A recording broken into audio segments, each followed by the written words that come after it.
A visão que eu tenho do perdão é a seguinte: o perdão é justamente para quem não merece, né? Então não é o outro que merece o perdão é porque você merece, é você que não merece carregar a dor, que não merece carregar o peso. Então você perdoa mais por você, não é pelo outro. Perdão é um ato de amor próprio, né? Então não é porque eu tô livrando o outro da culpa, livrando o outro da responsabilidade que ele teve com o erro dele, com o que ele fez, enfim, não. Eu tô me livrando do peso, da dor, da mágoa e dessa agonia, dessa angústia que eu carrego. Então, por isso que eu sempre falo, você não consegue perdoar, não é porque você não consegue, porque você não quer realmente, porque você está escolhendo sofrer. Uma pessoa que não consegue perdoar, ela está escolhendo inconscientemente sofrer. A partir do momento que você entender isso, que eu perdoo por mim, eu não quero mais, eu não mereço carregar mágoa, eu não mereço carregar dor, aí sim, o perdão é liberado instantaneamente, muito mais fácil, né? Mas agora, se eu ficar pensando, mas o outro vai se livrar da responsabilidade, da culpa, aí claro que não, nunca vai acontecer, né? E eu fico esperando também a ação do outro, de se desculpar, de tomar alguma atitude, aí que não vai acontecer mesmo. De novo, você não tem controle sobre o outro, né? Só sobre o que acontece internamente. Então, lide com você, se perdoe o outro por você. Essa é a grande questão. A amarração, ela funciona? E quais as consequências de uma amarração amorosa? Já que estamos falando de karma também aí. Funciona muito. Agora, não é assim, a pessoa fez, vai pegar, não é assim. Então, como é que funciona o trabalho de magia, pelo menos no meu entendimento, nas minhas percepções? Tudo no mundo espiritual é sintonia e afinidade. O trabalho de uma magia, obviamente, ele não vai ter uma frequência energética elevada e sutil. Ela vai ter uma frequência baixa, negativa, densa, certo? Se ela pegou em você, é porque você teve afinidade com essa energia. Ou seja, as portas estavam abertas ali, entende? A maior defesa do ser humano é essa, é cuidar de si, é estar bem com si. E assim, nada tem afinidade, porque você, dessa maneira, vai ter uma frequência energética muito mais sutil, muito mais elevada, que não vai ter sintonia e nem afinidade com a energia de um trabalho que é enviado para você. Isso não bate, não é? Então não gruda, não pega. Agora, a gente precisa entender isso. O problema não é fazer, fizeram para mim. O problema é pegar. Pegou, a responsabilidade é sua. Por mais esquisito isso possa parecer. A responsabilidade é sua, é você que estava em afinidade, é você que estava com frequência baixa, né? E deixou cair. Então, existe sim, infelizmente, as pessoas buscam isso por ignorância, porque não entendem o que estão causando pro próprio caminho delas, que tem todo esse processo kármico depois, né? Inclusive, no meu trabalho, eu tenho uma personalidade específica que eu identifico, que são pessoas que trabalharam com magia, que faziam magias para as outras pessoas. E quando aparece aquilo, normalmente a vida dessas pessoas, ela tá toda travada, ela tá toda impactada. Então eu identifico muito esses casos, pega, funciona, mas de novo, não importa o que as pessoas fazem, porque mais uma vez eu não vou amarrar a pessoa e impedir que ela não faça as coisas. Vai fazer uma amarração para a pessoa deixar de fazer uma amarração. Exatamente. Isso não acontece, entendeu? A gente não tem essa possibilidade de algemar as pessoas. O medo de adoecer pode atrair doenças? Sim, é o que a gente chama de... Também... isso atrelado a um inconsciente coletivo também, né? É interessante, mas isso acontece. Inclusive, acho que tem até uma doença que é sobre isso. A pessoa, ela pensa que tem e desenvolve, né? Então, pra gente ver o poder da nossa mente, o poder da nossa crença. Eu falo sempre isso, a nossa crença molda a nossa realidade. E o medo é uma das energias mais densas a nível frequencial, a nível energético, vibracional. Então, se a gente vibra naquilo que a gente tem medo, a gente atrai aquilo que a gente tem medo, né? Então, se eu, naturalmente, tenho medo de ver uma doença, eu aumento as minhas chances de desenvolver aquela doença. Por quê? Porque eu estou criando esta realidade. A realidade onde ela existe. Entende? Se eu temo uma doença, eu crio uma realidade onde ela existe. Então, se eu estou criando, acreditando nesta realidade, eu crio ela para mim, em um campo astral e um campo mental. Naturalmente, isso se tornar físico é mais fácil. Então, a gente tem que sempre tomar cuidado com o excesso. Claro que a gente sempre vai se preocupar, vai ter uma preocupação ali, é normal. Mas ficar ali alimentando esse cenário, aí pode aumentar muito a chance.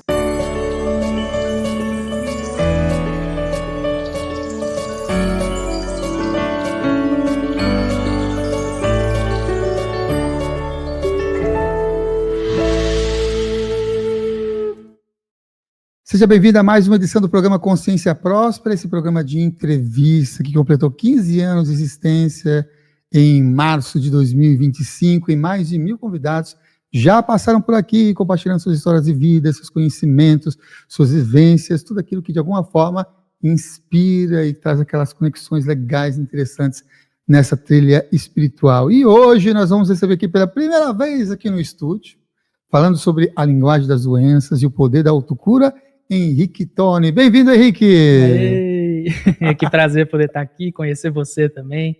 O espaço é lindo, a casa é linda, a equipe é linda. Prazer é meu de estar aqui, obrigado. Que beleza. A gente quer agradecer também aqui os nossos amigos que também são lindos, Claro. que é o Pedro e a Renata do Reconectando Verdade. Podcast, nossos amigos que estão lá junto com o Arlindo também, que o Arlindo também falou, viu, de você, do seu trabalho. Ó, o Pedro, a Renata, o Arlindo, a Elisângela Pupa e as outras pessoas que eu nem lembro o nome aqui. Um monte de gente falou, mas eu não conheço o Henrique Tolle. Fala assim, chama, que ele é muito bom. Então, chamei, está aqui e agradeço por ter aceito o convite. E eu acredito que muita gente conhece muito mais do que a gente aqui mesmo do canal. E vai ser um privilégio, porque a turma falou que você pode perguntar qualquer coisa. E falou, sabe o que ele falou para mim? Faz pergunta difícil para ele. Ixi. O que eu souber, eu respondo. Saiu bem, hein? É isso aí. Eu gosto de perguntar algumas questões ligadas à nossa existência também. Tem perguntas existenciais que eu gosto de fazer. Por exemplo, qual é a função de estarmos encarnados aqui? Boa pergunta, né? Uma pergunta profunda mesmo, para começar já bem. Eu acho, Samuel, que o motivo, na verdade, eu tenho muito claro esse motivo. Crescimento e evolução. Então, eu sempre falo isso, tudo que acontece com a nossa vida, na nossa vida, no nosso caminho, tem esse propósito único, que é crescer e evoluir. Os problemas da nossa vida têm esse propósito, assim como as coisas boas também têm esse propósito. Quando a gente entende que estamos todos aqui para crescer e evoluir e que tudo serve a gente de alguma forma, olha a leveza que a gente traz para a vida, a leveza que a gente traz para os problemas também. A gente não nega a existência do problema, entende? Mas a gente lida com ele de uma forma muito diferente. A gente ressignifica e usa a nosso favor, ao invés de sermos vítimas da vida ou vítimas do que acontece com a gente. Somos nós que estamos no comando. A partir do momento que a gente entende isso, a nossa percepção das coisas muda, e quando a nossa percepção muda, todo o nosso externo muda também, né? Existe uma involução nesse processo evolutivo humano? Eu imagino que não, tá? Eu imagino que não. O que acontece? Por exemplo, aqui nós temos, ao reencarnar, nós temos o véu do esquecimento. Esse véu do esquecimento não que gera uma involução, mas ele pode atrasar, talvez, algumas coisas. Vamos lá. Eu acredito assim, se um espírito ele chega em determinado nível de consciência, dificilmente ele regride. A partir do momento que você conhece o amor, por exemplo, uma das energias mais expansivas e importantes da nossa existência, é difícil você voltar, sabe, a um estado inferior, com aspas, a esse. Então, nesse tipo de involução não, mas com o processo de esquecimento, do véu do esquecimento, eu acho que a gente pode se atrasar, não é? Mas evoluir não. Uhum. Hoje nós vivemos na sociedade, no mundo em si, uma crescente, principalmente depois do afastamento por conta da pandemia e tudo mais, né? Diagnósticos de pessoas com depressão muito forte, né? Nessa pegada, o que você entende como os fatores que fez com que crescesse tamanhamente a sensação de vazio existencial e depressão? Eu acho que o ponto principal é a mudança que o planeta está sofrendo, a mudança a nível global, a nível consciência mesmo do planeta e do ser humano, né? Então todos nós estamos sendo forçados, basicamente, a evoluir, a entender de fato a importância de ligar mais um para o outro. Né? Então todas as mudanças que o planeta traz em questões políticas, geopolíticas, enfim, tudo isso, de mudança, sistemas financeiros, tecnologias que estão vindo por aí, tudo isso está forçando a gente, de alguma forma, a olhar mais para dentro, a entender que, opa, peraí, eu posso ter dinheiro, eu posso ter saúde, eu posso ter relacionamento, mas se eu não tiver a mim mesmo, sempre vai estar faltando alguma coisa. Então as pessoas elas estão começando a perceber o vazio. Né? Acho que a gente, principalmente com esse acesso à informação que a gente tem hoje, a gente é bombardeado de informação, a gente está distante, né, de quem nós somos realmente, porque tem muita coisa para descobrir, tem muita coisa para estudar, para ver, a gente se distrai demais. Não que não seja importante, mas o equilíbrio das coisas precisa acontecer. Então eu vejo que as pessoas estão sendo forçadas a olhar mais para dentro, né? E o processo de depressão, já até falando do ponto de vista emocional, ele engloba muito isso. A depressão, eu sempre falo que é uma doença da alma. Por quê? Porque ela acontece como um mecanismo de resgate, de revisão do seu próprio caminho. Então a depressão acontece por quê? Porque eu não sei para onde ir, o que fazer, como fazer. Então eu não tenho força para nada, disposição para nada e nada faz sentido. A partir do momento em que eu me aproximo de mim, que eu trabalho meu autoconhecimento, em que eu desenvolvo essa relação interna mesmo de amor próprio, de saber quem eu sou, o que eu trago de capacidades, habilidades, potencialidades, não existe desânimo, né? O que existe é ânimo por viver quem eu sou. Então a depressão ela vem como um mecanismo de correção de rota. Ela faz você ficar travado, parado, para que você pense, mas pense de uma forma consciente, questionando o caminho que você está seguindo, a direção que você está tomando na vida, seja na área profissional, seja na área de relacionamento, seja na área de saúde, enfim, qualquer área. Né? Então, alguma rota está indo para o lugar errado. Você está saindo da sua essência, você está saindo do teu caminho, de quem você é. Então, a depressão ela vem para trazer você para esse movimento de introspecção, para que você pense, mas de uma forma consciente e analítica, do seu direcionamento e faça essa correção. Recalcular a rota. Exatamente. O GPS. É como o Waze diria. Tem relação, então, esse processo de recalcular a rota com, pelo menos pela resposta que você trouxe, com o propósito, né? Sim, sim. E as pessoas falam muito sobre isso, né? Propósito. Eu falo assim, eu não sou muito fã das pessoas irem em busca de definir qual é o propósito delas.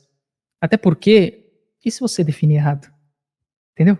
Então, assim, não se preocupe em definir qual é o seu propósito. O que você precisa se preocupar é em ser você. Se você for capaz de viver a tua essência, se você for capaz de seguir o caminho que você quer seguir, de trilhar uma vida que você tem prazer em viver, sabe? De estar com quem você quer estar, trabalhando aonde você quer trabalhar, com o que você quer trabalhar, não tem como você estar fora do seu propósito. Seu propósito ele não está distante de você ou desconectado da sua essência. Então, se você for você está vivendo o teu propósito. E não preciso saber qual é, eu não preciso ter a definição. Meu propósito é ensinar, comunicar, ajudar. Não importa o que é, seja você, que você vai estar cumprindo esse papel sem nenhuma dúvida. Uma coisa interessante, já que a gente colocou como tema aqui sendo a limpagem das doenças, né? É que boa parte das pessoas que tem essa consciência, tem esse senso de que está na rota correta, que está na direção, que realmente está sendo significativo para si próprio e para as pessoas ao seu redor, da comunidade em si. E são grandes mestres. Mesmo esses grandes mestres também, boa parte deles passam por doenças. Sim. E aí a pergunta fala assim, mas por que a gente adoece? Você pergunta dos grandes mestres ou de tudo? Porque é a mesma coisa, querendo ou não. Né? Então, todo mundo vai passar por isso. Porque assim, veja bem, a questão moral, ou a inteligência moral do ser humano, ele não vai livrar ele das responsabilidades de reforma íntima. Então, se a gente pegar grandes mestres, médiuns, Divaldo, Chico, exemplos clássicos, eles também adoeceram, também tiveram as doenças deles, né? Então, por que isso acontece? Eram seres tão bem resolvidos, tão esclarecidos, não é? Primeiro, a gente nunca pode falar por outra pessoa. Então, o que a gente vê de alguma pessoa é só o que a gente está vendo, é o palco. Ninguém sabe do bastidor, ninguém sabe o que Chico passava ali na casa dele sozinho, quando ele deitava a cabeça no travesseiro, as inseguranças que ele tinha, a mesma coisa com o Divaldo, com qualquer outro mestre, com qualquer pessoa, na verdade, né? Então, a gente nunca sabe o que o outro está passando. Então, não tem como julgar, ele é mestre, ele, né, por que adoeceu? Não, você não sabe como é que ele lidava com as pessoas próximas, como é que ele lidava com a família, como é que ele lidava com o filho, como é que ele lidava, sabe? Então, a gente não tem essa informação. Quem vai poder dizer isso são só eles.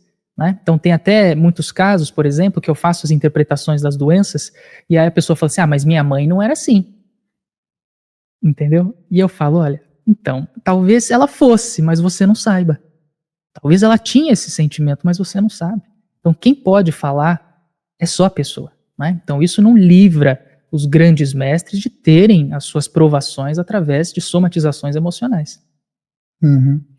Quando é que você começou essa conexão com a espiritualidade nessa encarnação ou nessa encadenação? Nesta encarnação foi aos 22. 22 anos,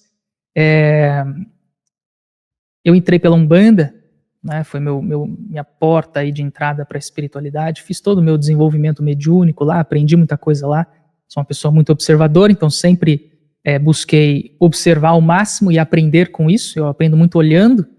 Então eu prestava muita atenção em como os mentores e os guias incorporados, eles direcionavam as pessoas nos problemas delas. E eu fui começando a entender como resolver problemas, basicamente, né? Então, aos 22 anos eu comecei, eu fiquei 6 anos na Umbanda, 5 anos na Umbanda, quase 6, trabalhando como médium de incorporação, atendendo, fazendo atendimentos e tudo mais. Depois eu saí e comecei um caminho mais livre. Na verdade, sempre foi mais livre, eu nunca me intitulei umbandista, sabe? Mas era a religião que me entregava o que eu precisava naquele momento, né? Então, comecei aos 22 e estamos aí com 28 hoje. Pouco tempo, né? Mas é de uma expansão muito grande. Eu brinco que alguma fichinha caiu aqui que desceu tudo de repente, né? Os acessos aos registros, as vidas, enfim, tudo começou a vir de uma forma muito rápida, muito intensa, conforme eu fui tendo contato com determinados assuntos, contato com determinados mestres, enfim. E estamos aqui até hoje, né? Esse desenvolvimento é eterno. E essa relação associação entre as doenças e questões espirituais, foi depois que você já não estava mais atuando na Umbanda e nesse caminho mais livre, vamos dizer assim? Nasceu na Umbanda, né? Como eu falei, eu observava muito como os guias trabalhavam. Então as pessoas também traziam problemas de saúde lá, né? E a minha incorporação, como ela é consciente, eu guardava muita coisa do que era dito ali. Não guardava tudo, eles levavam grande parte, mas o que era necessário para eu saber, o que era interessante para mim saber, ficava comigo de informação. Então, eu comecei a observar padrões em determinadas regiões. Então, a pessoa estava, sei lá, durante o passe, né, quando você está incorporado, você tem muito mais percepção, as suas mediunidades são todas ampliadas. Quando eu colocava a mão na cabeça das pessoas, a mão fervia. E aí, o mentor, né, que estava trabalhando comigo, ele já logo falava, você está com a cabeça agitada, tá tendo dor de cabeça, tá tendo insônia, não sei o que, a pessoa sempre confirmava. Então, assim, eu fui identificando a conexão dos 7 pontos principais, né, os chakras, com determinadas doenças que as pessoas traziam ali. E eu fui tentando montar um processo para conseguir interpretar qualquer doença a partir disso. Então, por exemplo, se aqui toda a região do estômago atrelado a plexo solar, tudo que está atrelado ao plexo solar, em referente à emoção da pessoa, eu comecei a ligar as coisas, digamos assim, né? Mas veio dessa observação da Umbanda. Então, observando os meus mentores trabalhando com cura, foi como eu comecei a desenvolver um processo de interpretação das doenças, ligando cada uma delas com um aspecto emocional. Nesses aspectos de análise desses atendimentos que você realiza, você também realiza atendimentos individuais, né? E também realizou bastante atendimentos lá dentro do trabalho desenvolvido, com o médio ali também na Umbanda. Tem doenças que vêm ou que chega para a pessoa para proteger o indivíduo de algo pior? Tem. Ou se tem. Tem muitos casos, muitos. Por exemplo, inclusive tem uma história, acho que até de Chico, é uma história que responde muito bem essa pergunta. Acho que é uma mãe foi questionar Chico do porquê o filho dela tinha vindo, ou era tetraplégico ou era sem os membros, né? E Chico responde, porque ele tinha tentado contra a própria vida, né, nas 10 últimas encarnações. Então a condição daquele espírito teve que ser limitada para que ele conseguisse seguir com uma encarnação. Então existem sim diversos exemplos, diversas situações em que isso acontece, que a doença surge na vida da pessoa, ou para travar ela de alguma forma, porque se continuasse talvez ela iria, né, passar por algo muito pior, enfim. Então, sim, é uma possibilidade. Um outro ponto também relacionado à mediunidade, né, que é uma questão até que envolve a moral que você falou lá e da reforma íntima. Pode acontecer de médiuns realizar um excelente trabalho, ajudar um monte de pessoas e não ser lá uma pessoa com uma moral digna, ou vamos chegar nesse ponto. Uhum. E mesmo assim tem a atuação desses amigos espirituais, desses amparadores e desses mestres. Nesses casos, eles são muito específicos, né? Mas nesses casos, na verdade, a gente sabe muito bem que quanto maior a responsabilidade, maior a cobrança, né? Então, os médiuns que têm muito trabalho a ser feito e que têm um destaque por esse trabalho, normalmente são os mais devedores, né? Então, isso não, de novo, isso não livra o médium do passado dele, do que ele teve que fazer. Então, acontece. Infelizmente acontece, né? Mas é a beleza do livre-arbítrio, né? Sim. Da gente poder escolher ou não o nosso próprio caminho. Né? Você falou, né, no momento que a gente falando de doenças, né, que são humanos e passam por doenças, e estamos aí nessa vida para passar por alguns processos, porque nós temos o nosso lado íntimo. E na sua jornada, você com seus 28 anos, já sentiu vazio existencial? Já. Antes de entrar na espiritualidade. Depois que eu entrei, nunca mais. Como é que foi essa sua experiência? Esse sentimento, ele foi de se estar completamente perdido. Por exemplo, para onde eu vou? O que eu faço da minha vida? É aquele, você sai da faculdade e aí? Não é? Porque todo mundo fala, sai da faculdade, você vai trabalhar, fazer uma carreira e é isso.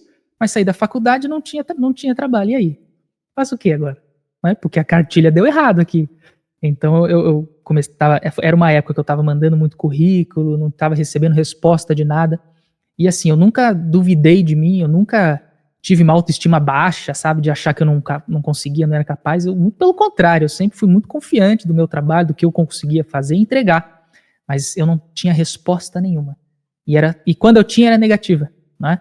Então foi um momento de entender assim, cara, o que está acontecendo? Porque eu gosto disso, eu sou bom nisso, mas ninguém me quer. Então foi um momento que eu pensei, talvez não seja isso. E aí eu trabalhei com marketing digital uma época também, enfim, fui testando vários outros projetinhos pequenos assim, mas nada me entregava aquilo que eu queria.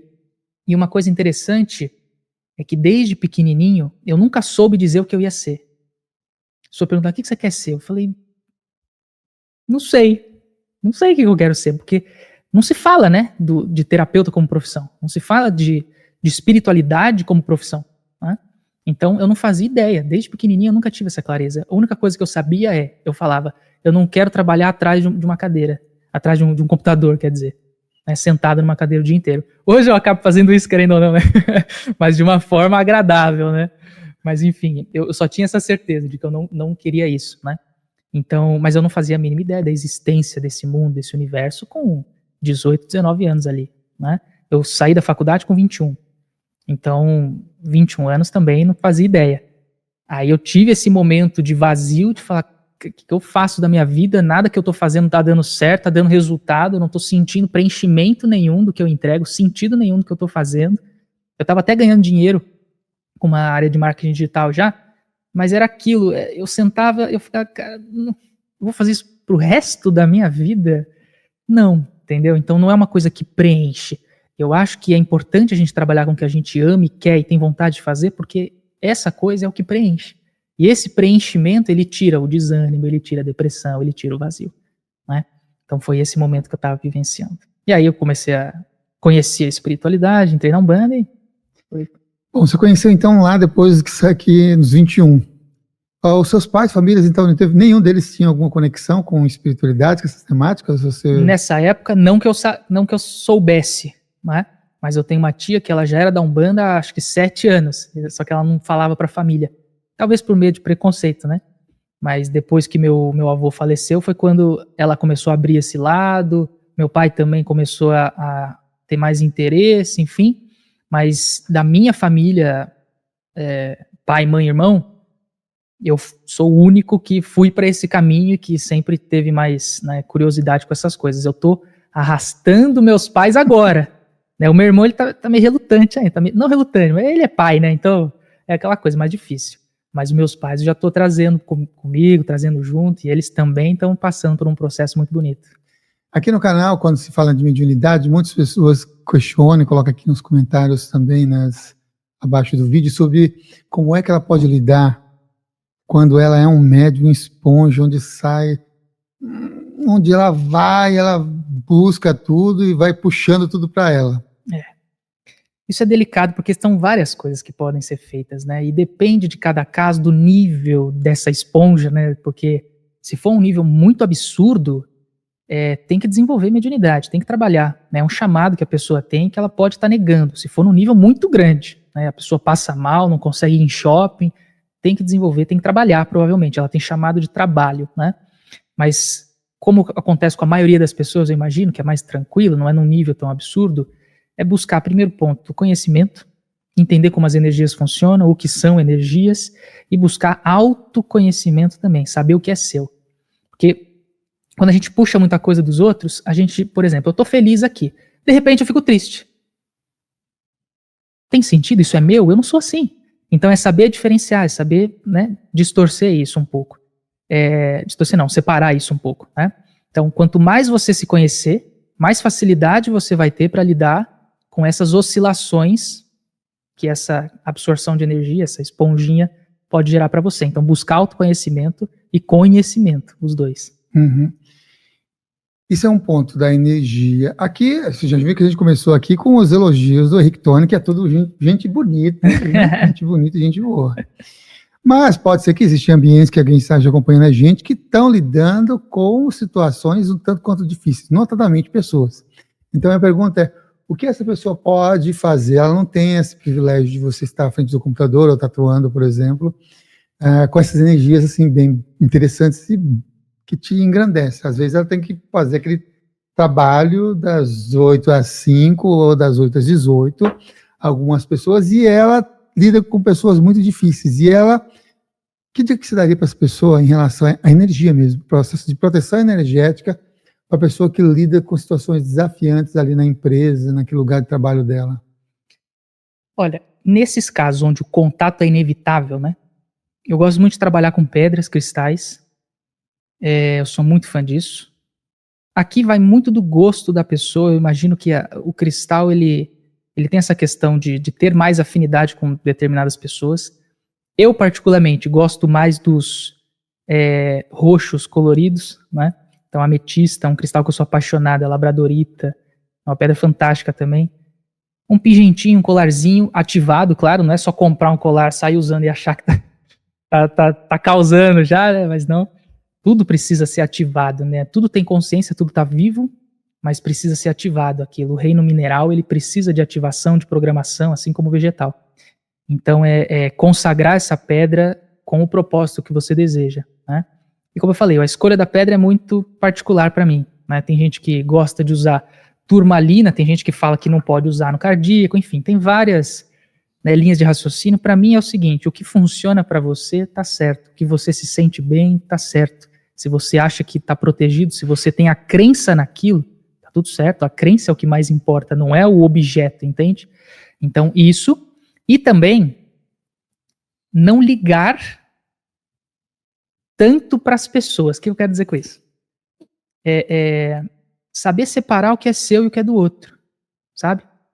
Também com essa questão de autoconhecimento, querendo ou não, eu me conheço, eu sei quem eu sou, o que eu trago comigo, mas, por exemplo, inveja, né, lugares que tem inveja ou energia de competição, empresas que basicamente as pessoas competindo umas com as outras, né, para ver quem vai chegar no cargo acima, não ligar para a energia do outro, não dar conectividade com isso.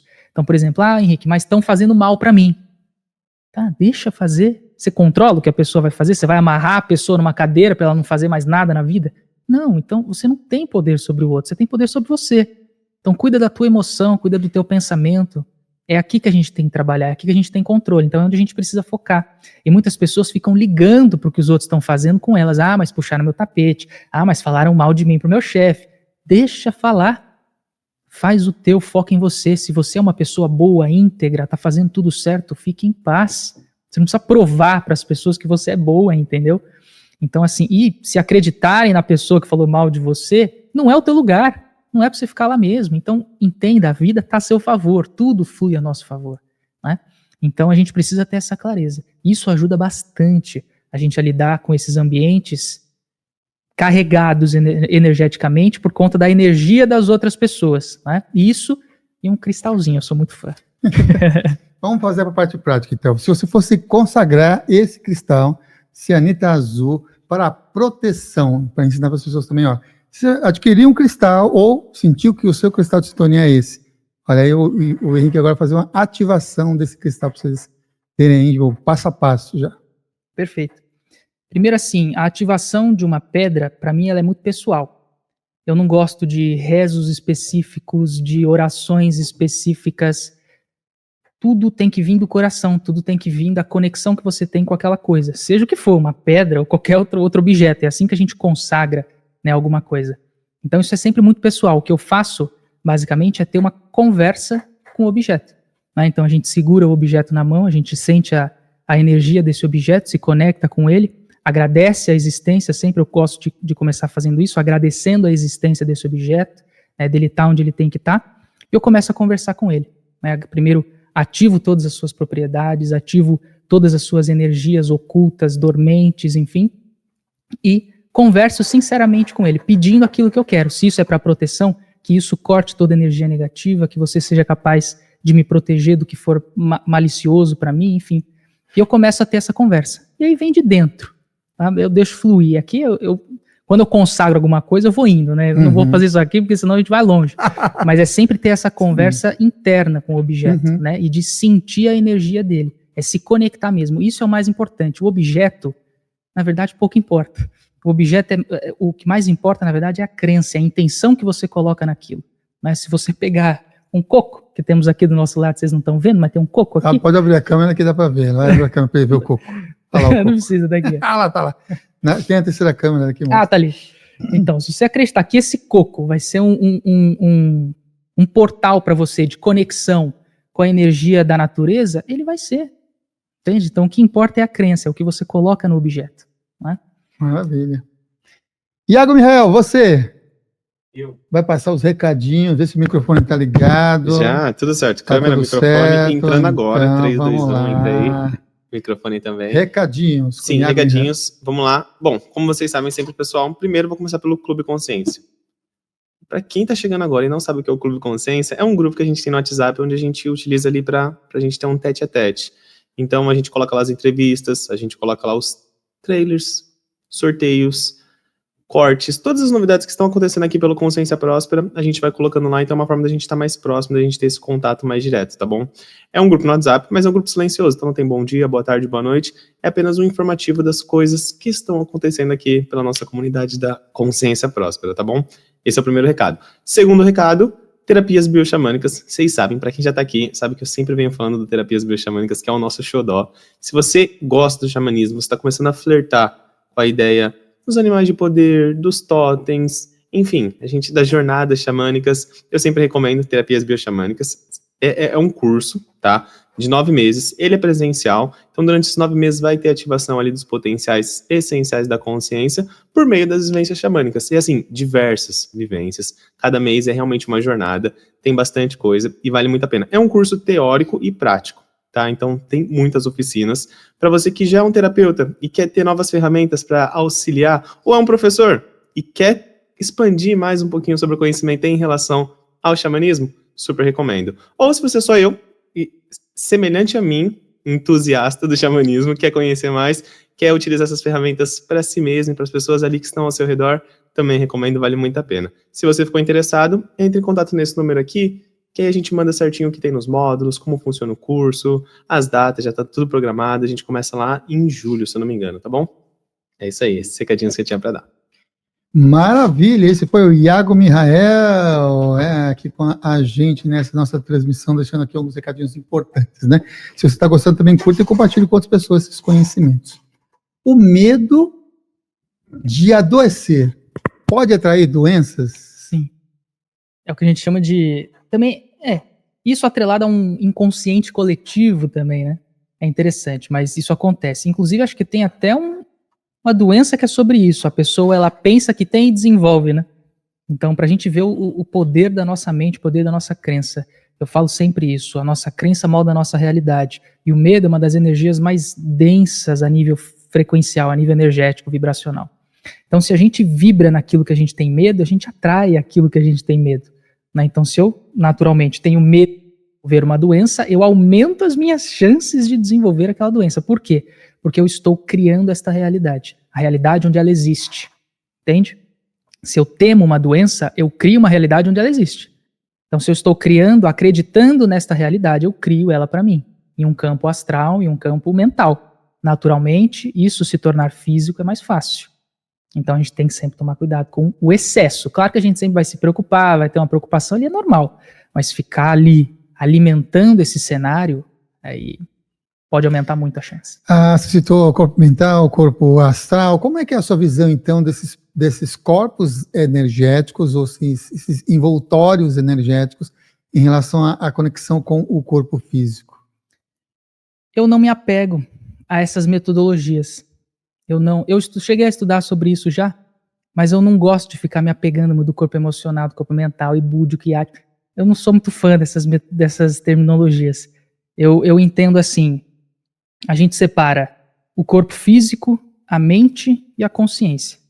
Para mim são essas três. O corpo físico, claro, é material, a mente é uma mistura do físico com o nosso espiritual, e a consciência é o puramente espiritual, é a nossa essência, quem nós somos, né? Então a consciência, ela comanda a mente e o corpo.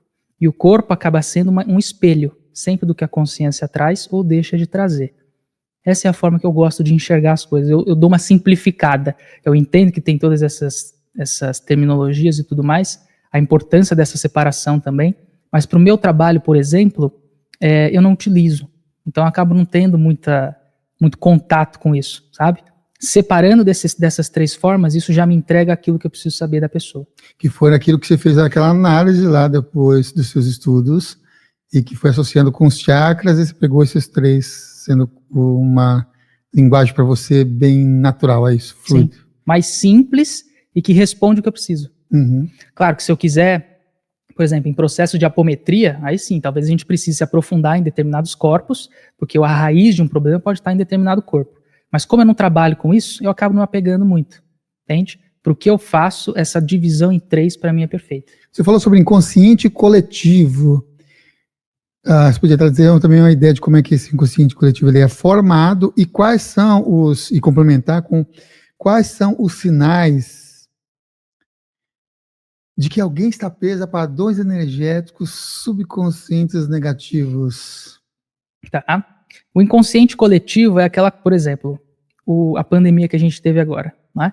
Pessoas que criam o pânico, o medo, e quando a gente entra nesse mesmo pânico, nesse mesmo medo, a gente começa a criar uma massa, digamos assim, no campo astral, que é o que a gente chama de inconsciente coletivo. É uma junção de crenças, né, dos seres humanos, de forma inconsciente, claro. Né? Ninguém quer ter medo porque quer. Então, o inconsciente coletivo, ele pode sim acabar gerando uma somatização emocional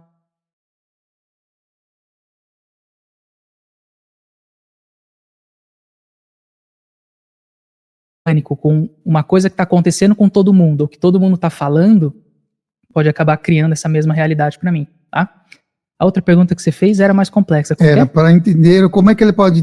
Quais são os sinais, quais são os indicadores que façam com que aquela pessoa está demonstrando que tem padrões energéticos negativos ali, subconscientes. Subconscientes é mais difícil, porque a pessoa nunca vai saber, né?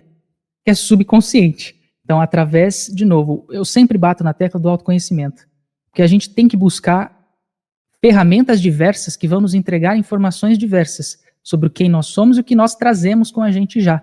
Por exemplo, no trabalho que eu faço, tem uma parte que a gente identifica padrões emocionais, ou de medo, ou de saúde física que você traz de vidas passadas, que seria do seu inconsciente, do seu subconsciente, aliás. Então, tem vários tipos de técnicas e trabalhos onde a gente consegue acessar essas informações. Sozinho, eu enxergo que é mais difícil. Não é que é impossível, mas é mais difícil, eu imagino. E não tem por que tornar uma coisa difícil se a gente consegue simplificar. Uhum. Então, a busca por auxílio nessas situações, eu acho que é mais recomendado. Agora, sinais que eu estou tendo essa questão, o mais claro para mim seria a repetição de ciclos, coisas que estão se repetindo a todo momento, o mesmo tipo de pessoas que está acontecendo, o mesmo tipo de problema que está acontecendo na minha vida, situações semelhantes, sabe? Esse seria um sinal mais claro para eu identificar que, peraí, eu estou com algum padrão ressoando em mim que eu não tenho, mas eu estou atraindo de alguma forma, né? E você consegue identificar isso prestando atenção na sua vida, nas situações que chegam até você e tudo mais. E aí que eu te falei, a ajuda nesse sentido, na minha opinião, é muito melhor do que lidar com isso sozinho. Uhum. Com algum profissional, terapeuta, ou algumas questões que possam ajudar, né? Qualquer pessoa pode ter acesso a memórias de vidas passadas? Com certeza. Com vontade e treino, você faz o que você quiser com a sua vida. Você chega onde você quiser, com vontade e treino. O acesso a vidas passadas, ele não é nada exclusivo. Isso não é, na minha opinião, nem mediunidade. É só um acesso que todos nós temos. Todos nós estamos conectados à nossa essência. Quando a gente acessa a nossa vida passada, é simplesmente um acesso a quem você é. Né? Então não é que você está numa coisa mística e, sabe, toda mirabolante. Não, você só está acessando a tua essência. É só isso. É a coisa mais natural, na verdade, né? E que em raças até, em seres, né, de níveis de consciência mais elevados, isso é extremamente comum, né, de ter memórias passadas, de ter acesso a essas memórias. Inclusive, isso ajuda até a gente a não cometer mesmo os erros, ou saber de onde a gente puxa alguma coisa, enfim.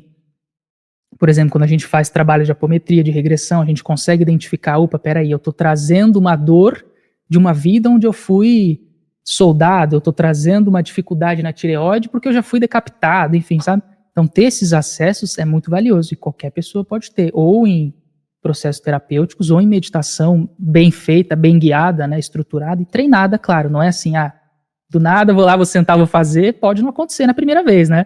Mas, de novo, com a persistência, tudo é possível. E o mesmo com os registros acásticos?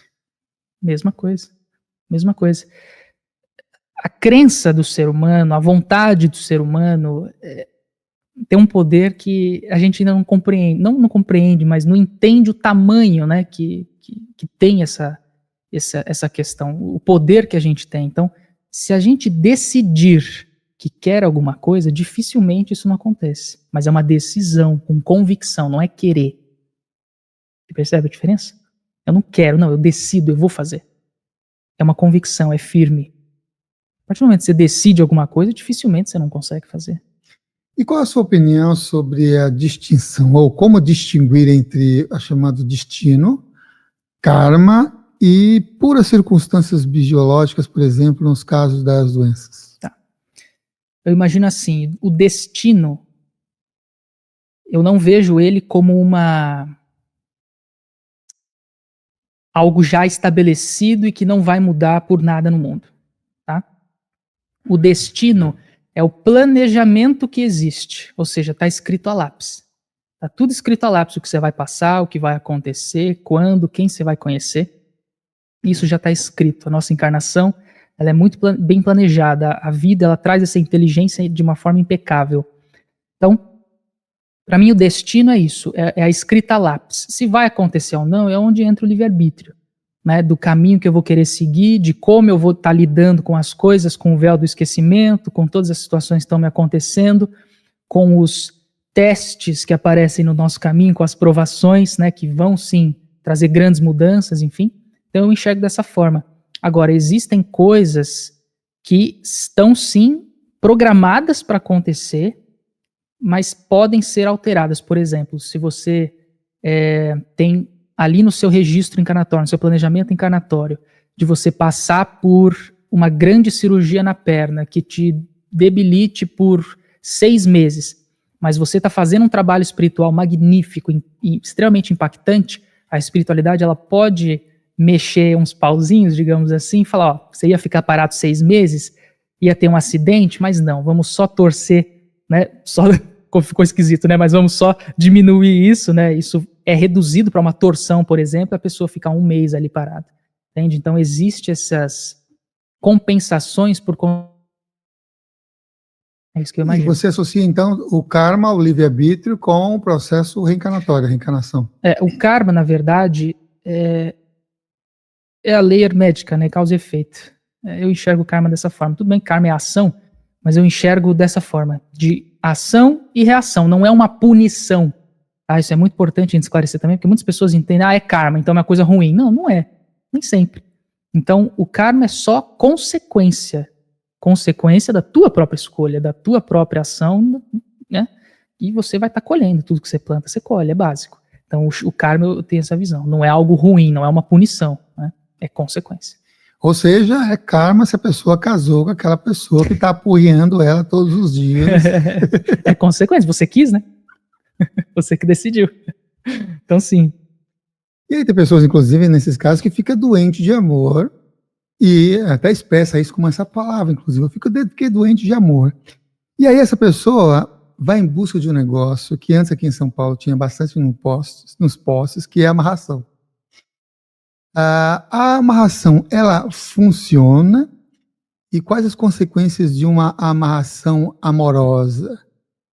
Já que estamos falando de karma também aí. Funciona muito. Eu, inclusive, constantemente pego casos desses no meu trabalho, porque o meu trabalho ele identifica esses trabalhos de amarração também. Funciona muito. Agora, não é assim, a pessoa fez, vai pegar. Não é assim. Então, como é que funciona o trabalho de magia, pelo menos no meu entendimento, nas minhas percepções? Tudo no mundo espiritual é sintonia e afinidade. O trabalho de uma magia, obviamente, ele não vai ter uma frequência energética elevada e sutil. Ela vai ter uma frequência baixa, negativa, densa, certo? Se ela pegou em você, é porque você teve afinidade com essa energia. Ou seja, as portas estavam abertas ali. Entende? Então, tudo é sintonia e afinidade. Portanto, a importância da gente sempre estar fazendo essa reforma interna, né, essa limpeza de sentimentos, emoções, estando em dia com quem nós somos, estando em paz com quem nós somos, porque essa é a maior defesa que a gente pode ter. A maior defesa do ser humano é essa, é cuidar de si, é estar bem com si. E assim, nada tem afinidade, porque você, dessa maneira, vai ter uma frequência energética muito mais sutil, muito mais elevada, que não vai ter sintonia e nem afinidade com a energia de um trabalho que é enviado para você. Isso não bate, não é? Então não gruda, não pega. Agora, a gente precisa entender isso. O problema não é fazer, fizeram para mim. O problema é pegar. Pegou, a responsabilidade é sua. Por mais esquisito isso possa parecer. A responsabilidade é sua. É você que estava em afinidade, é você que estava com frequência baixa, né, e deixou cair. Então, existe sim, infelizmente, as pessoas buscam isso por ignorância, porque não entendem o que estão causando para o próprio caminho delas, que tem todo esse processo kármico depois, né? Inclusive, no meu trabalho, eu tenho uma personalidade específica que eu identifico, que são pessoas que trabalharam com magia, que faziam magias para as outras pessoas. E quando aparece aquilo, normalmente a vida dessas pessoas está toda travada, ela está toda impactada. Então, o que acontece? Se, por exemplo, eu faço trabalho de amarração para uma pessoa, em algum momento a minha vida amorosa vai sofrer. Em algum momento. De novo, é causa e efeito. Você fez, você colhe. O universo é um espelho, ele vai espelhar de volta tudo. Não é? Então, se eu fiz trabalho de amarração, a minha vida amorosa sofre. Se eu fiz trabalhos contra a saúde de alguém, a minha saúde vai sofrer e por aí vai. Então, eu identifico muito esses casos, pega, funciona, mas, de novo, não importa o que as pessoas fazem, porque, mais uma vez, eu não vou amarrar a pessoa e impedir que ela não faça as coisas. Vai fazer uma amarração para a pessoa deixar de fazer uma amarração. Exatamente, exatamente. Isso acontece, entendeu? A gente não tem essa possibilidade de algemar as pessoas. E como é que funciona o seu trabalho? Você citou várias vezes que você vai lá e identifica. Como é que faz essa identificação? As pessoas, elas te procuram por esse Instagram que está por aqui? É presencial? É online? Como é que... Os meus atendimentos são todos online, todos à distância, né? Facilita bastante, não tenho problemas nenhum em atender ninguém, do mundo inteiro, inclusive. Hoje eu trabalho com 2 atendimentos principais, que é a radiônica, a mesa radiônica que eu trabalho, que é uma mesa de apometria, querendo ou não, que é a mesa do Arlindo, que já veio aqui, né, você falou? Uhum. Então é uma mesa que faz todo esse resgate de fractais de alma, esse resgate de trabalhos, magias, contratos, votos do passado, enfim, tanto dessa vida quanto de outras, né, passadas. Então, toda essa identificação é através dessa ferramenta da radiônica, né, com pêndulo, radiestesia e tudo mais. A limpeza, a liberação de tudo é feito por ali também. E é muito simples de identificar. É simplesmente acessar uma frequência de sim ou não, né? Então, a radiestesia e um outro trabalho que eu comecei recentemente, não me lembro bem agora, mas é recente, que eu canalizei, é um trabalho canalizado, foi passado para mim por Serafis Bey, que é um dos mestres que se apresentou para mim, e é um trabalho de cura física. Então, é uma energia que eu chamei de frequência gama, por falta de nome melhor ainda, é um nome temporário, mas é frequência gama. Ele me passou que tinha que ter gama no nome, porque é o tipo de frequência que a gente usa. Então, é uma energia similar ao Reiki, tá? Mas ela é 100% voltada à saúde, à regeneração celular e tudo mais. Então, eu tenho esses 2 trabalhos, a radiônica, que faz toda essa investigação do passado da pessoa, e a frequência gama, que é essa energia de cura, de regeneração, que eu atuo com doenças físicas especificamente. Serapis Bey, como é que ele se apresentou para você e como é que foi essa sua conexão com essa energia, espírito ou consciência? Consciência, eu imagino, né? É meio inexplicável mesmo. Mas foi muito engraçado, porque, assim, eu tinha lido no começo da minha trajetória sobre os mestres ascensionados, mas é aquela coisa, você passa o olho. Tá, tem esses caras aqui, são grandes mestres, ok, legal, é isso, né? Já entendi, não entendia nada, né? E aí, num belo dia, eu estava normal, estava trabalhando, foi recente, como eu falei, né? O estudo que eu fiz dos mestres foi no começo, então tem um período aí de uns 5 anos, pelo menos, que eu não via sobre isso. E eu estava trabalhando e começou a cochichar no meu ouvido, assim, o meu nome, Henrique, comecei a escutar meu nome. E assim, a espiritualidade, ela não fala comigo frequentemente de uma forma clara como foi, né? É bem de vez em quando, questões pontuais. Então, quando falam, normalmente é coisa importante. Só que ninguém me chama pelo nome, entendeu? E eu fiquei, caramba, o que tá falando, né? Porque os que eu conheço não são, né? Os que trabalham comigo aqui não são. E aí, eu fiquei escutando, Henrique, e eu tava no meio do meu trabalho. Eu falei assim, só um segundo que eu tô trabalhando, quando acabar, eu presto mais atenção. E aí não parava. E eu falei assim, puta, não vai dar. Botei o pêndulo na mesa assim, aí eu entro num processo mais de concentração e falei, bem assim, arrogante, né? Fala, quem que é? O que você quer que eu posso fazer por você? Porque os meus eu sei que não são, né? Não me chamam assim, não me tratam assim. E aí veio toda a comunicação mental, né? Toda a apresentação dele. Falou, eu sou Serafis Bey, eu vim fazer um trabalho com você, a gente vai sentar todo dia às 7 da noite. Aí eu fiquei assim, quem? Eu escutei, de novo, era vago. Eu já tinha ouvido falar, né, de Serafis Bey, o mestre ascensionado. Inclusive, nem era um dos mestres que eu tinha mais afinidade. Mas ele se apresentou para mim dessa forma, né? Eu falei, aí eu baixei minha bola, né? Falei, tá, ok, desculpa, né? Pedi desculpas e tal. Tive um processo de concentração ali para entender qual era a mensagem e tudo mais. Ele me passou esse trabalho nos próximos dias, foi muito rápido, acho que foi umas 2 ou 3 semanas para fazer essa canalização desse processo e tudo mais, de ancorar esse trabalho que está ancorado em Serafis Bey e Saint-Germain. E foi assim, completamente do nada, sem esperar, sem aviso nenhum, num dia normal como qualquer outro. Por isso que me pegou completamente desprevenido, né? Mas foi o primeiro contato que eu tive com uma consciência dos mestres. No início do programa a gente fez aquela pergunta se todas as doenças têm uma raiz espiritual, e você já trouxe muitos conteúdos que até responde a essa pergunta. Então, fazendo uma outra, o que você pode falar mais específica?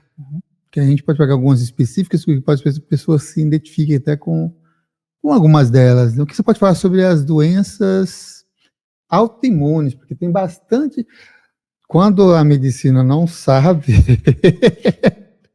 já vai rotulando com doenças autoimunes, né? Não se sabe a causa. Quando se sabe a causa. E o engraçado que aí as doenças autoimunes, aí quando passa bastante tempo, é só a crônica, né? As diferenças, e as diferenças que fala dessas doenças autoimunes para as crônicas, né? Que as pessoas normalmente expressam ou vão lá e tem um diagnóstico da medicina convencional. As autoimunes, isso a gente vai acabar generalizando um pouco, tá? Porque dependendo da autoimune, ela pode mudar um pouquinho o recado, né? Toda doença tem a sua peculiaridade, atinge órgãos diferentes e tudo mais, de formas diferentes. Então o recado pode mudar um pouco de acordo com cada doença. Mas autoimunes, de uma forma geral, é autocobrança, autocrítica, autossabotagem. É quando a pessoa é a própria inimiga, é a maior inimiga, ela está contra ela mesma, ela está identificando problemas onde não tem, onde não existem, só ela está enxergando aquilo, né? Então, essa falta de amor próprio é o que gera, normalmente, doenças autoimunes. Por quê? De novo, corpo é espelho de consciência, como eu falei, não é? Então, veja bem, o que é as doenças autoimunes? Não é o sistema imunológico atacando ele próprio? Não é o corpo atacando ele mesmo? Corpo, espelho da consciência. Se o corpo está se atacando, o que a consciência está fazendo? Se atacando também. Então, autocobrança, autocrítica e por aí vai. Então, todo esse processo de relação interna, de conflitos internos, de falta de amor próprio, somatiza com extrema facilidade doenças autoimunes em forma geral. Tá? A doença crônica que você falou é assim, como é que funciona o recado, o corpo, né? Ele vai mandando sinais. Então lá, mandou uma dorzinha de cabeça. Você foi lá, tomou um remédio, continuou fazendo o que você está fazendo. Aí no dia seguinte ele mandou de novo a dorzinha de cabeça. Foi lá, tomou um remédio, não sei o quê. No dia seguinte uma enxaqueca mais forte. Foi lá, a enxaqueca derruba, né? Não dá pra ficar de pé. Então foi lá, deitou, ficou no escurinho, beleza. Mas não entendeu ainda o recado, né? Pra desacelerar, pra esfriar a cabeça. Então tá, não entendeu? Vou colocar de novo. Vai mandando.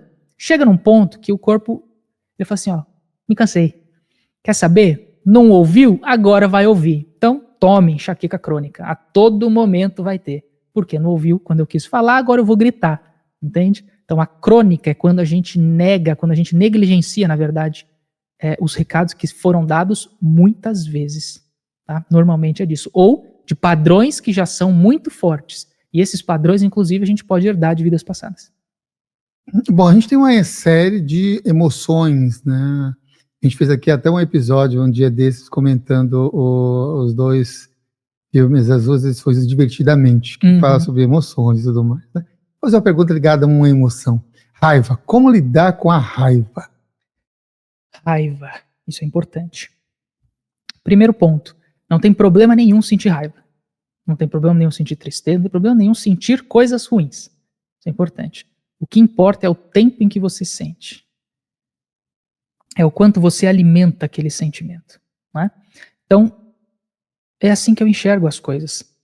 Por exemplo, se algo me gera raiva, isso só me mostrou o quanto eu ainda preciso trabalhar a minha compaixão ou a minha compreensão por determinada pessoa, por determinada situação. Não é? Trabalhar perdão também, vem junto com a raiva, enfim. Então tem vários ensinamentos que a gente tira dessas emoções negativas. Então é importante também a gente entender que as emoções negativas, elas são importantes. A tristeza é fundamental, a raiva é fundamental, não é? A frustração é fundamental. Quantas pessoas não se reerguem, não se reconstroem depois de passar uma noite chorando, frustrado consigo mesmas? Quantas pessoas não mudam de vida quando são magoadas? Então, tudo na nossa vida tem propósito, né? Sentir raiva não tem problema, da mesma forma como qualquer outra coisa negativa. O que importa é como você lida com esse sentimento e o quanto você alimenta isso, né? Então, se eu tenho consciência de que a raiva é um veneno e só faz mal para mim, tem sentido eu ficar alimentando isso dentro de mim? Não. Então é trazer consciência para as emoções, realmente. É pensar de uma forma consciente. Peraí, isso aqui que eu estou sentindo não está machucando o outro, está me machucando. E, eu não quero isso para mim. Né? Então, de novo, uma decisão precisa ser tomada. De soltar, seja aquilo que esteja te gerando raiva, alguma situação, alguma pessoa, enfim, e tomar uma decisão realmente. Por exemplo, o que eu falo dos traumas? Ah, Henrique, eu não consigo soltar, não consigo perdoar, eu não consigo me livrar desses sentimentos. E eu sempre falo, não, isso não é que você não consegue, você não quer. Essa é a questão. Se você quisesse, você estava fazendo, você tinha soltado já. Então, esses sentimentos ruins, a raiva, a mágoa, a tristeza, eles geram, querendo ou não, uma zona de conforto nesses sentimentos. Por quê? Sair dessas emoções é desconfortável. Porque eu vou ter que lidar com a pessoa, eu vou ter que lidar com as situações, eu vou ter que resolver o problema, eu vou ter que olhar para aquilo que eu não quero olhar, falar com a pessoa que eu não quero falar, entende? Então, essas emoções, elas acabam gerando esse campo de conforto, e sair disso é desconfortável. Então, a partir do momento que você decidir que você não quer mais sofrer, que você não merece sofrer, nem carregar esses sentimentos que só fazem mal para você, as coisas começam a mudar, porque você mudou internamente. O teu pensamento e a tua crença mudou. Teu sistema de crença mudou, automaticamente a tua vida segue o mesmo caminho. A gente falou lá no início sobre os mestres, aí eu fiquei imaginando agora os vários amigos e que trabalham há muitos anos, inclusive, com mediunidade, ajudando muitas pessoas, e que passam por situações desafiantes, mas ajuda muita gente, inclusive tem relatos de muitas curas extraordinárias. Pergunta é, há uma ligação entre mediunidade, sensibilidade energética e adoecimento frequente? Adoecimento frequente? Constantemente ficando doente? De novo, a questão das doenças, ela não é somente emocional desta vida.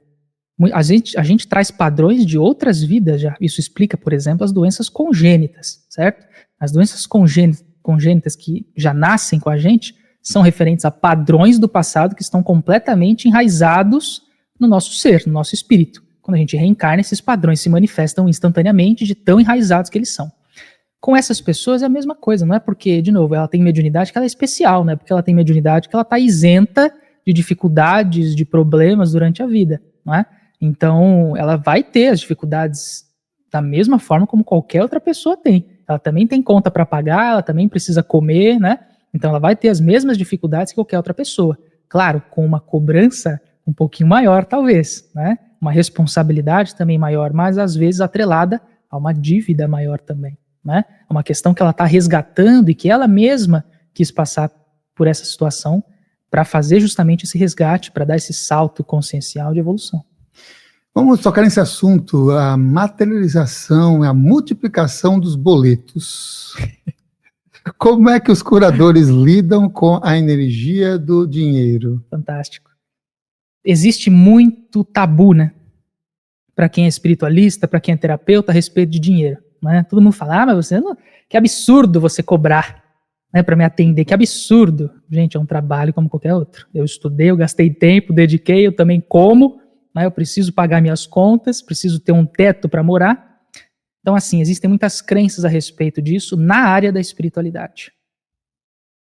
A forma como eu lido com isso, não lido. Não ligo para essas crenças, muito pelo contrário, eu enxergo o meu trabalho como qualquer outra área, tá? É igualzinho. E eu busco sempre trabalhar muito a gratidão nesse sentido. Por quê? A gratidão, não caindo nesses papos de gratiluz da internet, pelo amor de Deus, mas a gratidão verdadeira, o sentimento de preenchimento, ele coloca a tua energia na prosperidade. Porque a gratidão, ela traz o teu pensamento para o agora e traz o teu foco para o que você tem, ou seja, para a abundância. Você percebe o quanto você tem. Não é? Quando você percebe o quanto você tem, você percebe que você já é abundante. Então não é uma coisa que eu preciso conquistar, eu já sou. Se eu já sou, eu atraio. Porque eu atraio aquilo que eu sou, aquilo que eu tenho em mim, percebe? A partir do momento que eu entendo tudo isso, as coisas fluem com mais facilidade.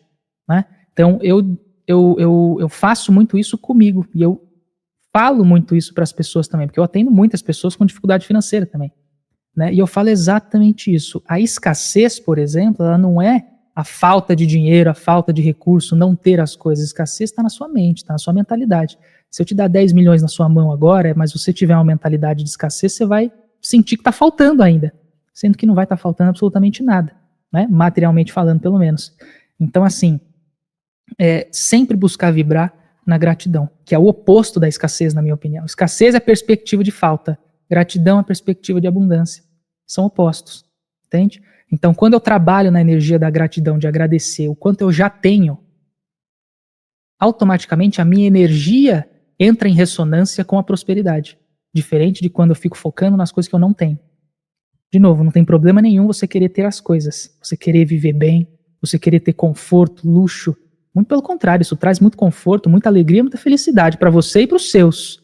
Então isso é sempre importante, da gente buscar esse outro patamar a todo momento. Mas aquilo que falta para você não deve, não pode ter mais valor do que aquilo que você tem. Esse é o segredo. Né? Então é assim a maneira como eu enxergo, que eu lido também com essa área. Você vê alguma relação entre energia do dinheiro e a energia sexual? Energia de dinheiro e energia sexual. Nunca parei para pensar nisso. Acredito que não. Me pegou desprevenida aqui. Mas acredito que não. Você tem algo a pensar sobre isso? Porque às vezes a gente constrói junto. Tem algumas... Eu já fiz a pergunta outras vezes, então tem outras pessoas que têm diversas opiniões e muitas das vezes associado ao centro de energia. Então tem a associação entre o chakra sexual com a energia do dinheiro, e tem outras questões também ligadas a isso, que é a pessoa com essa energia ativa e fluida representar e vibrar com maior atração com a energia do dinheiro. Perfeito. Agora que você falou, eu vi conexão. Mas assim, a energia do dinheiro, para mim, ela está mais relacionada a chakra básico. Para mim, pelo menos. O que pode ter efeito e conexão aí é, por exemplo, o chakra sexual, né, com toda essa energia sexual que vem desse chakra umbilical. O chakra umbilical, ele está em extremo equilíbrio a partir do momento em que eu sou a minha essência, em que eu vivo quem eu sou. Né? Então, que eu tenho amor próprio, que eu me desenvolvo, que eu me amo em todos os momentos, confio em mim, nas minhas capacidades. Se eu tenho esse chakra bem desenvolvido, é porque eu tenho essas emoções bem resolvidas dentro de mim. Se eu tenho essas emoções bem resolvidas dentro de mim, é porque eu estou satisfeito com a minha vida, com o meu trabalho, com tudo que me cerca. Então, naturalmente, eu posso estar num local mais adequado para mim, e este local pode me trazer mais retorno financeiro. Uhum. Anteriormente você tinha falado de amor. E o perdão? O que você pode falar do perdão? Perdão. Foi um dos assuntos mais virais aí, eu acho. Eu falei, eu fiz um vídeo há muito tempo atrás. E foi muito longe esse conteúdo. Eu sempre penso assim, isso eu trago muito dos mentores da Umbanda. Eles falavam muito sobre isso. A visão que eu tenho do perdão é a seguinte, o perdão é justamente para quem não merece.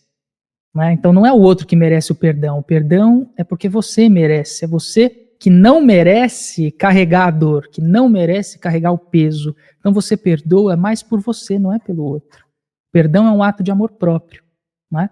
Então não é porque eu estou livrando o outro da culpa, livrando o outro da responsabilidade que ele teve com o erro dele, com o que ele fez, enfim, não. Eu estou me livrando do peso, da dor, da mágoa e dessa agonia, dessa angústia que eu carrego.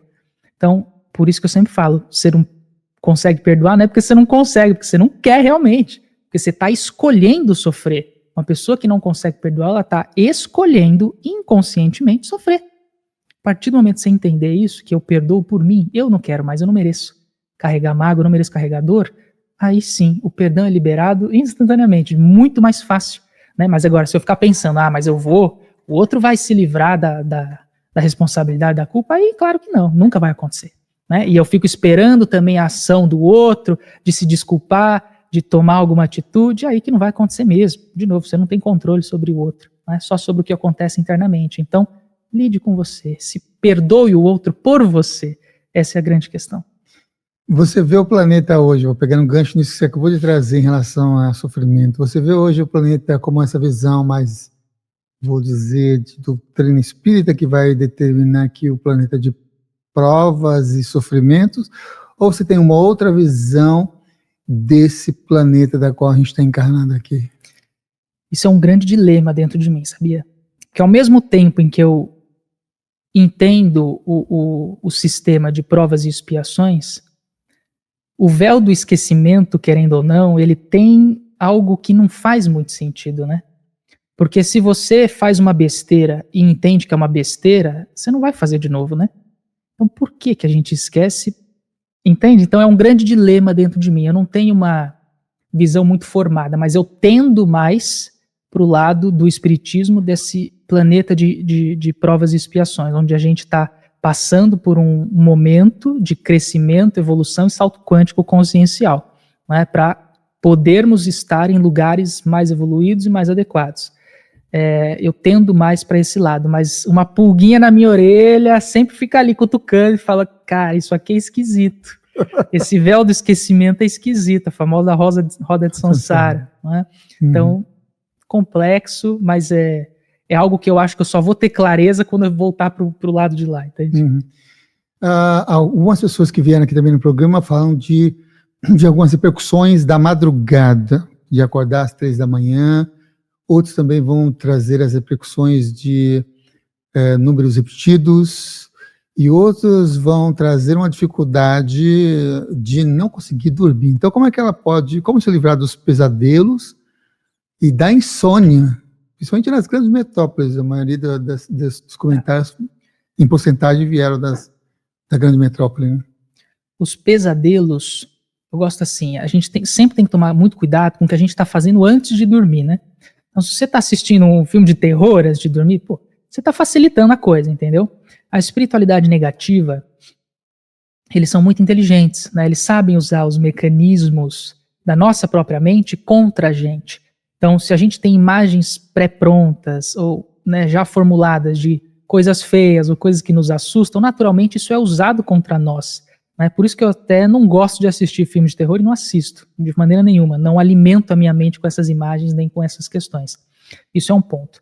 Outra questão, as informações que você está consumindo antes de dormir, que tipo de conteúdo, enfim, tudo isso acaba atraindo ou os seus mentores ou seres completamente aleatórios, né?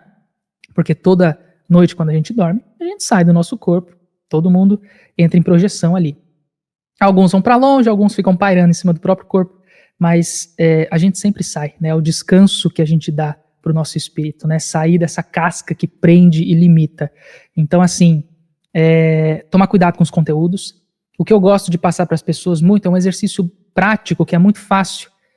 Antes de dormir, fecha seus olhos. Se quiser, faça uma oração. É sempre interessante para você aumentar um pouco a frequência. Seja uma oração já escrita ou algo do seu coração mesmo. É uma conversa com a espiritualidade.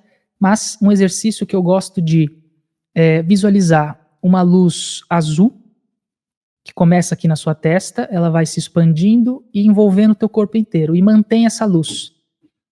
Primeiro, as pessoas pegam no sono fazendo isso, então é muito bom. E isso acaba gerando um campo de proteção também, que ajuda bastante em questão de pesadelo.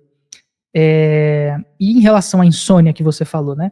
Até ligando para essa questão do campo emocional, a insônia ela está muito atrelada com pessoas controladoras e com pessoas que têm dificuldade de delegar, de aceitar coisas que vêm do outro, ou seja, eu quero fazer tudo do meu jeito, tem que ser assim, tem que ser assado. Então a pessoa ela está sempre num mecanismo de fazer e nunca de receber. O sono, o descanso é o receber, é a recompensa, né? Então se eu não aceito a recompensa, é porque eu estou constantemente no drive de fazer, sou eu que faço, não sou eu que recebo. Então essa programação mental ela fica ativa. Eu não posso receber a recompensa, eu preciso resolver, sou eu que faço e resolvo as coisas. Então, para essas pessoas, aprender a delegar, aprender a aceitar mais coisas que vêm de fora, né? E deixar de serem controladoras o máximo que for possível. Porque não é fácil, a gente sabe, né? É um padrão. Mas deixar o máximo possível. Das experiências fora do corpo, você tem alguma que foi bastante marcante para você? Eu nunca saí do corpo consciente, assim, de uma maneira consciente mesmo, né? Eu tenho sonhos que são muito reais e que eu trago de volta à memória. Mas os mais marcantes, eu acho que foram quando os meus mentores da Umbanda se apresentaram, né? Eu não vou lembrar especificamente da história, mas eu lembro inclusive do meu caboclo. Ela é um pouco trágica, tá? Eu não vou, infelizmente é um pouco trágica, mas o meu caboclo ele estava encarnado, né? E veio toda a cena para mim, dele, da tribo. Eu tava...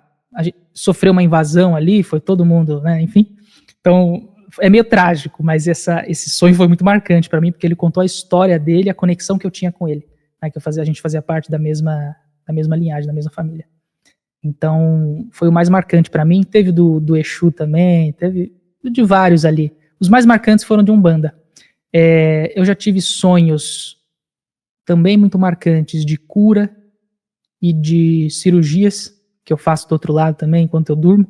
Eu trabalho muito enquanto eu durmo, né, do outro lado, mas esses eu não trago assim, com todos os detalhes possíveis. Eu sei o que aconteceu, eu sei o que eu fiz ali do outro lado, eu sei que eu estive fazendo alguma coisa ali, mas eu não trago todos os detalhes. Como é que a pessoa pode despertar, então, esse poder da autocura? Como é que ele pode despertar essas conexões para manter uma vida mais saudável, ao mesmo tempo vibrar no positivo, que já vai ajudar bastante esse planeta, só não vibrar nessa positividade. Se todo mundo fazer a sua parte, cuidar de si mesmo, acabou, né? A gente não precisa cuidar de ninguém, não é? Então, enfim. É sempre importante, Samuel, eu sempre bato na tecla, autoconhecimento e conhecimento. Não dá para fugir disso. Não tem como a gente fugir disso se a gente quer desenvolver autocura. Autocura, eu sou o próprio terapeuta. Você só vai ser capaz de ser o seu próprio terapeuta se você se conhecer e souber resolver o problema. Então você precisa de conhecimento para isso e de autoconhecimento para isso. Então a busca constante por informação e conhecimento de todas as linhagens possíveis. Eu sempre falo, a verdade está espalhada. A gente precisa beber das mais diversas fontes que existem nesse planeta. Todas as religiões têm algo a entregar para a gente. E a gente tira um pouquinho da verdade de cada uma delas. Aglomera, você chega na sua verdade. E a verdade é subjetiva. Não existe uma verdade com V maiúscula, ela não é única, ela é muito subjetiva. Para mim pode ser uma coisa, para você pode ser outra. Né? Então a gente vai juntando um pedacinho de cada lugar e chega numa coisa que é nossa. E nessa verdade, nisso que eu conheço, nisso que eu entendo, que eu sou, que eu trago, eu desenvolvo esse poder de autocura. Eu entendo que tudo que eu preciso já está dentro de mim, que tudo que eu preciso já está ao meu redor, de que tudo está a meu favor, eu não estou desamparado e que eu estou aqui por um motivo, não é? E eu começo a desenvolver todo esse processo de autocura do que eu quiser, seja a autocura da minha área financeira, seja a autocura do meu campo de relacionamentos, ou até mesmo do campo de doença, entendendo o que o corpo traz de mensagem emocional através de cada uma delas, né? Maravilha. Aqui no seu Instagram é almar.terapias. Isso. Esse almar é de alma e amor, é de alma e amar ou é alma e mar? De onde veio o nome? Faz tempo que eu não falo disso. O Almar, ele vem de alma. E eu sempre falo assim, eu não sei se está escrito na bio do Instagram ainda ou se eu já tirei, mas antes estava escrito lá, Almar é um verbo. Eu criei esse slogan, digamos assim, né? Almar é um verbo. Então, eu inventei a palavra, mas é sobre esse processo de buscar a sua ancestralidade. É almar mesmo, é buscar a tua alma, relembrar quem você é, relembrar de onde você veio. Isso é legal, porque vem almar, né? Almar também, de um oceano de possibilidades, sim. do oceano de amor. Sim. Ficou sonoro. Ficou eu sou filho de Iemanjá também, então tem toda uma conexão. Total sintonia, né? Legal, muito bom. Estamos chegando aqui ao final dessa nossa edição, você já sabe, almar.terapias, vai lá, segue o Henrique Toni, muitos conteúdos que ele disponibiliza lá, para ficar também antenado, porque ele vai em diversos podcasts também compartilhando conhecimento e vivências, experiências que ele vem desenvolvendo, e também você pode se informar como é que pode passar pelos atendimentos. Estou sabendo também que ele faz alguns eventos aí com grandes pessoas também que desenvolvem trabalhos espirituais, e também tem uns eventos que ele mesmo desenvolve, então procure lá a agenda também aqui no Almar, olha que bonito, almar.terapias, tá bom? Agradeço a todos que acompanharam até aqui, a Iago Israel e Gabi, que está por aqui também aqui no estúdio, essas pessoas bonitas são essas que eu citei também aqui, fora as invisíveis, né? E agradecer o Henrique pela vinda aqui no estúdio, no programa, e como a gente sempre faz, depois de agradecer, pedir para deixar uma mensagem de encerramento antes de subir aqui a nossa vinheta. Perfeito, mensagem de encerramento. O que eu quero trazer hoje, Samuel, eu acho que é uma palavra-chave que chama autorresponsabilidade, né? Ou seja, assumir a responsabilidade que nós temos da nossa própria vida e de tudo aquilo que acontece com a gente. Nós não somos vítimas da vida, nós somos protagonistas da nossa própria história. Enquanto a gente não assume esse papel de protagonismo, a gente fica sendo vítima, a gente fica reclamando, criticando da vida. A partir do momento que eu assumo responsabilidade, não culpa, que o peso dessas palavras é diferente, assumindo a minha responsabilidade, eu transformo aquilo que eu quiser na minha vida. Então lembre-se que o problema chegou depois de você. Você é sempre maior do que qualquer coisa que acontecer com você. Então, assuma essa responsabilidade, entenda que tudo está certo. Todos vocês estão amparados, nada falta na vida de vocês. Desde que você aprenda a enxergar a abundância que já cerca todos vocês. Com essa visão, os problemas reduzem ou até desaparecem. Então é muito importante a gente trabalhar essa visão de que tudo está a meu favor o tempo inteiro. Isso é autorresponsabilidade.